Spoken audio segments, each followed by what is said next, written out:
Jesucristo no tuvo un principio, Él siempre ha existido, es decir, no es creado. El Evangelio de Juan empieza diciendo, en el principio existía el Verbo, y el Verbo era con Dios, y el Verbo era Dios. Este es el prólogo del Evangelio de Juan, y del prólogo completo dura 18 versículos, que es del 1 al 18 en el capítulo 1. En la frase griega falta el artículo definido, él, y sin embargo su significado es inconfundible.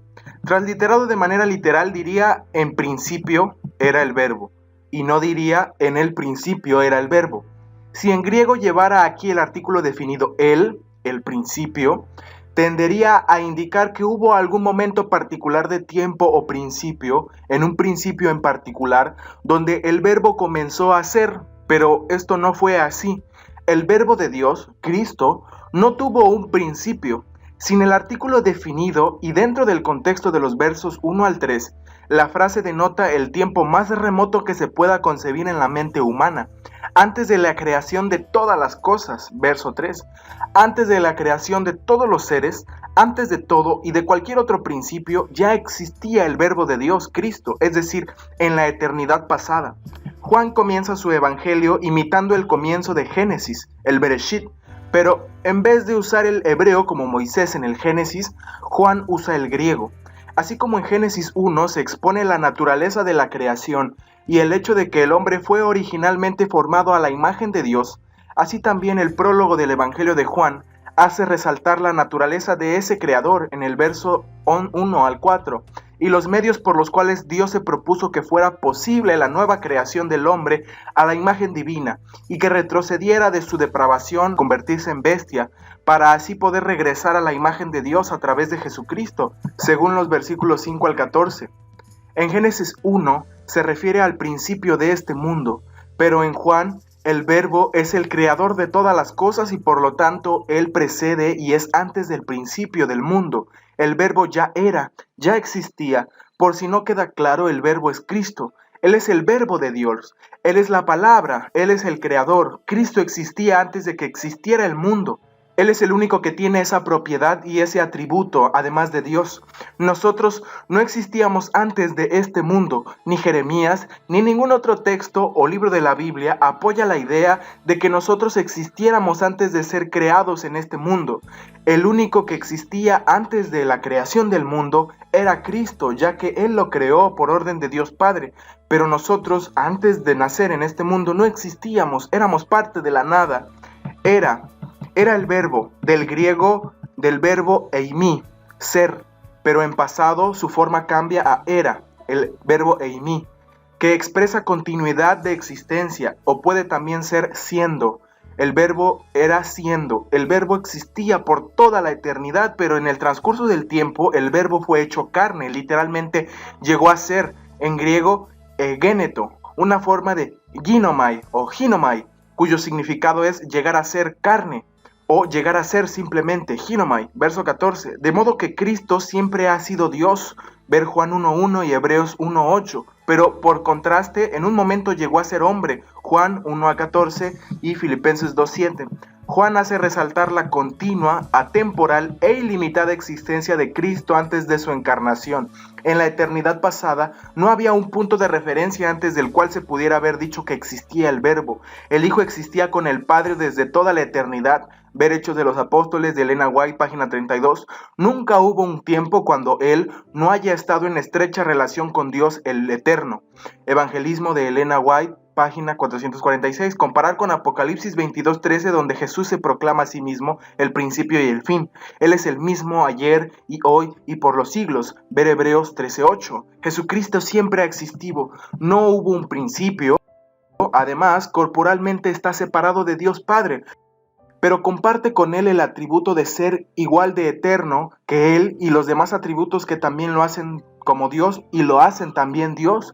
La palabra ginomai, llegar a ser, o ginomai, empleada en el verso 14, aparece también en el verso 3 al referirse a la creación de todas las cosas. Literalmente, todas las cosas por Él llegaron a ser, el ginomai. Jesús declaró antes que Abraham fuese, otra vez el mismo verbo del griego, literalmente, llegar a ser o viniera a ser Abraham, yo soy, griego eimi, yo existo, capítulo 8, 58.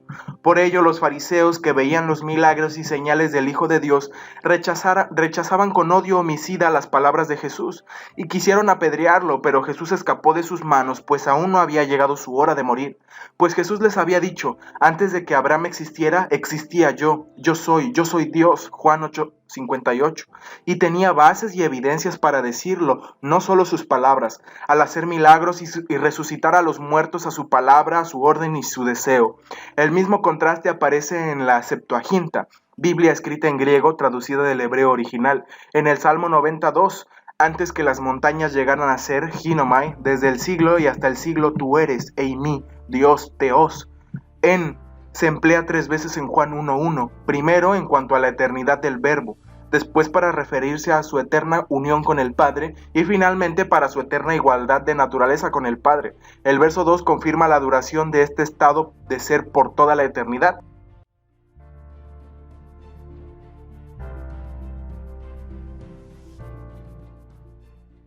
Verbo del griego logos. La palabra verbo en griego es logos, que significa palabra, exclamación, dicho, discurso, narración, relato o tratado.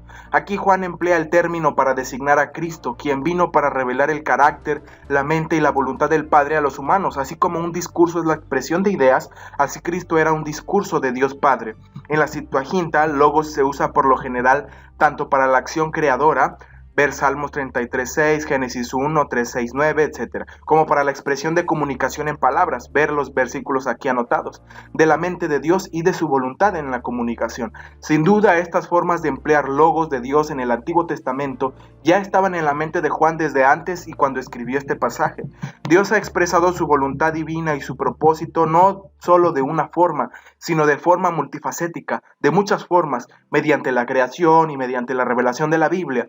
Ahora lo ha hecho mediante la encarnación en Cristo, que es su revelación más suprema y perfecta de todas las anteriores. De modo que la palabra logos resume el tema dominante del libro de Juan. En el verso 18, Juan presenta su razón para hablar de Cristo como el Verbo.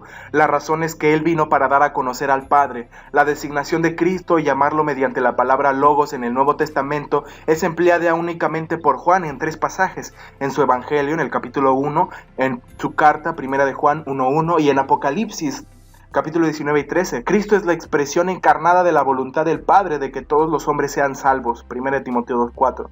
Como el pensamiento de Dios hecho audible. Ver el deseo de todas las gentes, la página 11. El Logos estaba con Dios. En griego dice pros ton theon, estaba con Dios, Él estaba. La palabra pros, estaba, denota relación íntima y compañerismo.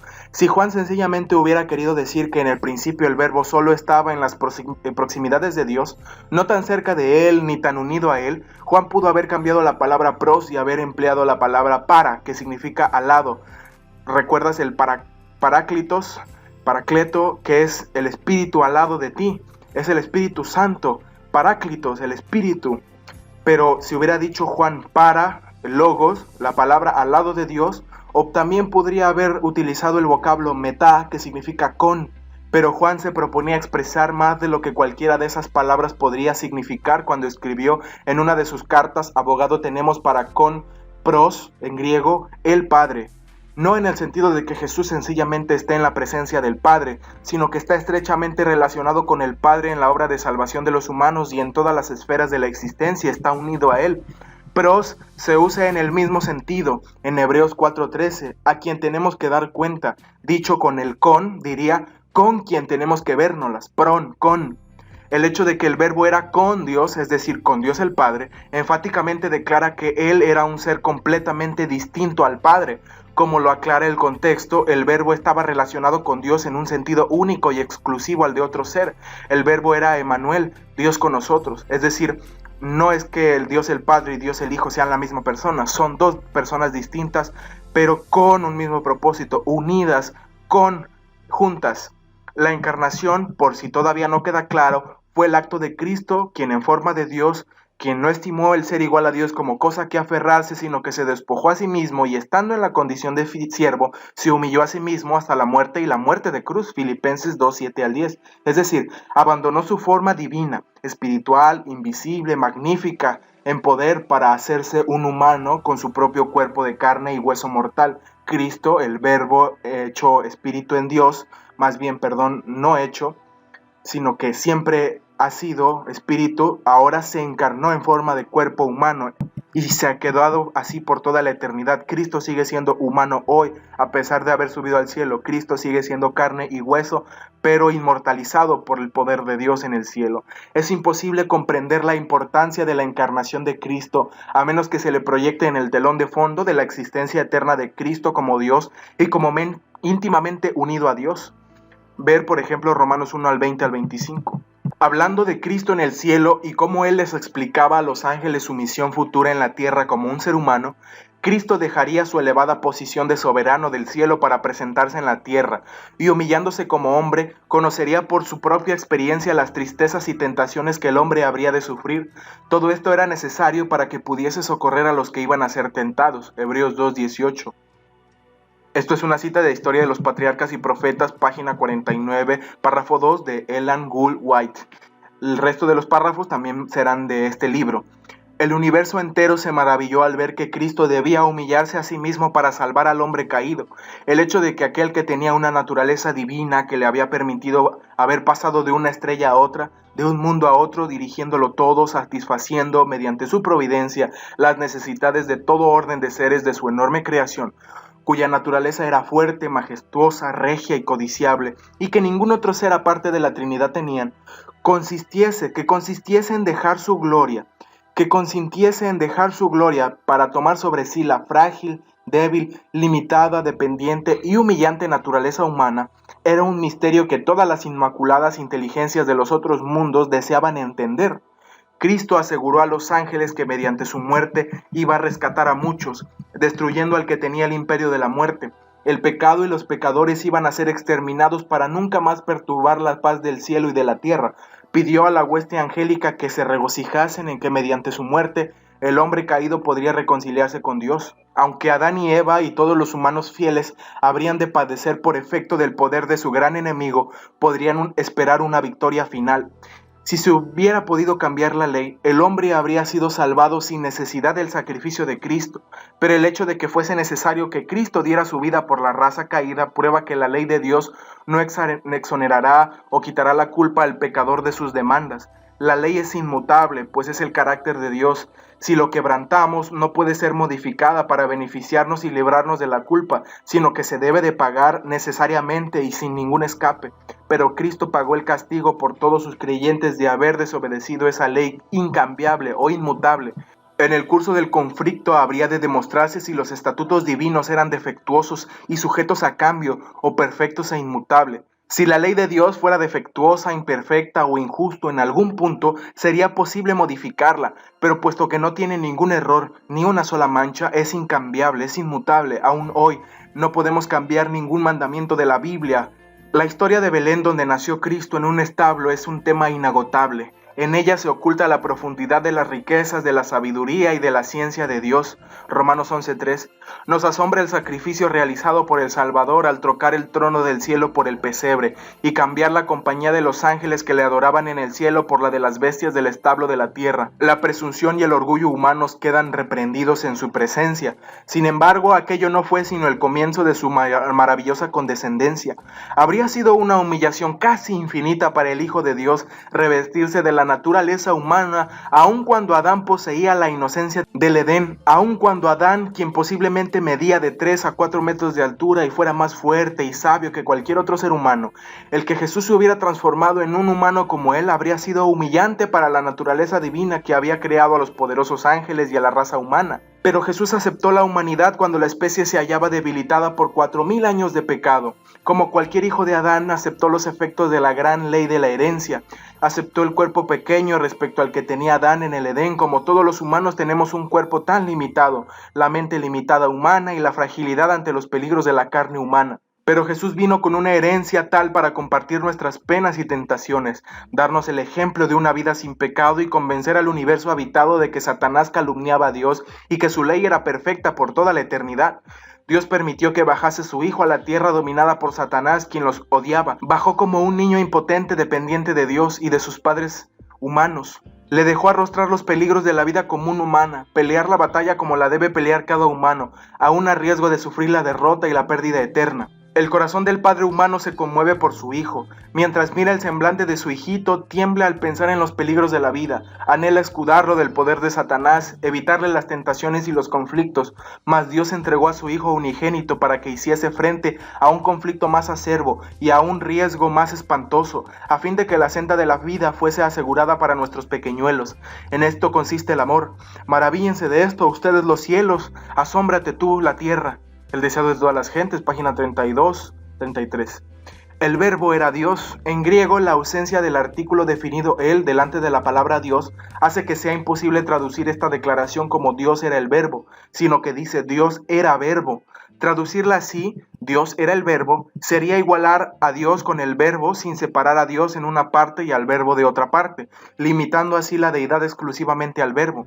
Algunas veces el artículo él en griego se dice to o ton, depende de quién se hable. Los dos términos verbo y Dios no son enteramente intercambiables, es decir, verbo y Dios no siempre son sinónimos ni siempre significan lo mismo. Sería tan erróneo decir que Dios era el verbo como decir que el amor es Dios, 1 Juan 4:16, que es ese mismo versículo dicho al revés, o que la carne fue hecha el verbo, al revés, de Juan 1:14. Aunque aquí en el verso 1 a la palabra Dios le falte el artículo definido Dios era el verbo, lo cual en griego suele indicar que debe añadirse el artículo indefinido, sin embargo tiene un sentido y significado definido. La declaración no se puede traducir el verbo era un Dios como si el verbo fuera un Dios entre muchos otros dioses. El artículo un pareciera ser un artículo indefinido que debe usarse si él no aparece. En griego, la ausencia del artículo con frecuencia hace resaltar una cualidad expresada por una palabra o inherente a ella. Dios es amor, la cualidad sería el amor, pero si el hecho de que le falte el artículo él resalta la cualidad expresada por una palabra o inherente a ella, pues no es lo mismo decir Dios es el amor. Por lo tanto, Juan quiere decir que el verbo participaba de la esencia de la deidad, que era divino en el sentido máximo y absoluto. De esa manera, en una breve declaración, Juan niega que el verbo fuera un Dios, uno entre muchos, o el Dios como si él solo fuera Dios. En el prólogo del 1 al 18 de los versos, Juan declara el propósito que lo guiaba al escribir el Evangelio, a saber, presentar al hombre Jesús como a Dios encarnado, cosa que no creen los incrédulos y niegan los judíos con pocas excepciones, claro. Y no solo dice que el carpintero humilde de Nazaret era el creador del mundo entero y del universo aparentemente infinito, sino que presentará todos los argumentos en mente a lo largo de su evangelio. Presenta a Jesús hombre como Dios hecho hombre, Emmanuel, Dios con nosotros, Isaías 7:14. Narrando un acontecimiento y después otro y registrando discurso tras discurso, Juan va fielmente en pos de ese fin. En su conclusión observa que su propósito al escribir era guiar a otros para que creyeran que Jesús es el Cristo, el Hijo de Dios, y para que creyendo pudieran tener vida en su nombre. Juan 20, 30 al 31. En la introducción de su primera epístola, otra vez Juan se refiere a su experiencia personal con el Verbo, al cual vio, tocó y convivió con él. 1 Juan 1, 1 al 3. Así también las palabras iniciales del Apocalipsis declaran que esta es la revelación de Jesucristo, Apocalipsis 1:1. Cristo Jesús es eternamente Dios en el sentido supremo y absoluto del término. Las evidencias de la deidad de Cristo son muchas e irrefutables. Se las puede resumir brevemente. 1. La vida inmaculada y perfecta que vivió. 2. Las palabras que habló. 3. Los milagros que realizó. Y 4. Las profecías que se cumplieron en él. Todas las cosas fueron hechas por él. Juan no pensaba en el logos o verbo en el sentido abstracto y metafísico de la filosofía griega. Juan decía que el logos o el verbo era una persona en específico, es decir, el humilde judío carpintero de Nazaret. Él creó el universo antes de hacerse humano. La íntima relación de Cristo, el Hijo de Dios, con el Padre en la obra de la creación se presenta vez tras vez en el Nuevo Testamento. Aquí Juan presenta a Cristo como el creador de todas las cosas, así como en Juan 1:14 lo hace resaltar como el instrumento de la misericordia divina y de la gracia para la restauración, reparación o nueva creación de todas las cosas. En la eternidad pasada el Verbo no fue una entidad pasiva e inactiva, sino que estuvo fervientemente activa e íntimamente relacionado con el Padre en el desarrollo y en el manejo de todas las cosas, en su creación y mantenimiento. Todas las cosas es una frase filosófica común para referirse a todo el universo entero y no solo a la Tierra o lo conocido por el ser humano. Fueron hechas. Griego ginomai, llegar a ser, llegar a existir, aparecer. Las cosas materiales y el universo no son eternas. Hubo un tiempo cuando fueron hechas. En cambio, estas cosas y el universo son sempiternos, que no es lo mismo que eterno. La diferencia es que sempiterno tiene principio pero no fin, y eterno no tiene principio ni fin. Sin él, el Verbo, nada fue hecho. Esto demuestra lo comprometido que estaba Dios Padre para delegar al Hijo toda la obra de la creación y redención. Esto es lo que se llama en teología la economía de Dios. Y esto no se refiere a dinero o algo por el estilo, sino que se refiere al rol o al papel que juega cada integrante de la Trinidad respecto al universo creado. Dios Padre es la autoridad de la deidad. Sin el permiso o autoridad de Él, el Hijo no puede obrar ni actuar. El Hijo debe pedir permiso al Padre, no porque sea un tirano, sino que es el rol que ha tomado desde que fueron creados los ángeles del cielo. Cristo probablemente tomó la forma de ángel antes de tomar la forma de hombre, pero antes de tomar la forma de ángel o de hombre, Cristo tenía la forma de Dios, según Filipenses 2:7. Pero al crearse los ángeles, pues los ángeles fueron creados mucho antes de ser creados los humanos y posiblemente mucho antes de ser creados los habitantes de otros mundos no caídos. Por ello, al crearse ellos, la deidad había visto de antemano el futuro y vio la rebelión de Lucifer antes de siquiera crearlo. Por ello, posiblemente Cristo debía empezar a actuar en favor del plan de redención, y esto tenía que ver con la economía y el rol que jugaría cada integrante de la deidad. Y Cristo se hizo semejante a los ángeles, pero aún así mayor a ellos en todo sentido, pero menor al Padre. Cristo era el único que compartía el trono con Dios el Padre, y ningún otro ser lo hacía, ningún otro ser se sentaba a la diestra de Dios, solo Cristo. Por ello, Lucifer, al ser el ángel más perfecto y más favorecido de todo el universo y el cielo entero, sintió celos de que el Hijo de Dios, que se asemejaba a él, pero no era igual a él, con un rango mayor, fuera más honrado por el Padre y por los ángeles que él mismo.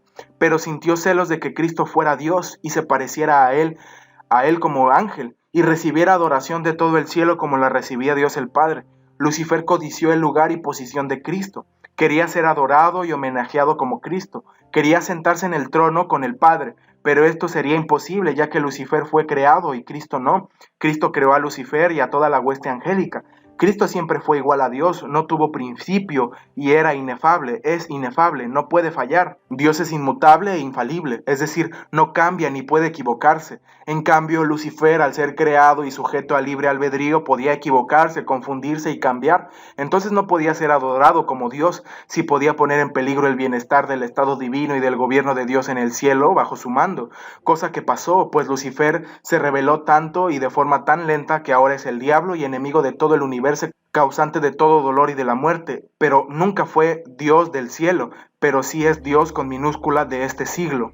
Dios le dio a Cristo la obra de crear. Dios Padre decidió no crear el universo aunque fácilmente Él podría haberlo hecho. Dios delegó por su voluntad y deseo esa obra al Hijo, y el Hijo la obedeció creando todas las cosas a la manera y voluntad que le había ordenado el Padre. Dios tiene el atributo de la humildad también, y obviamente, y por ende, no nos sorprende que en la deidad no haya celos, ni envidias, ni rencillas o peleas por ningún motivo. La deidad es perfecta y siempre lo será, por eso se llama Dios.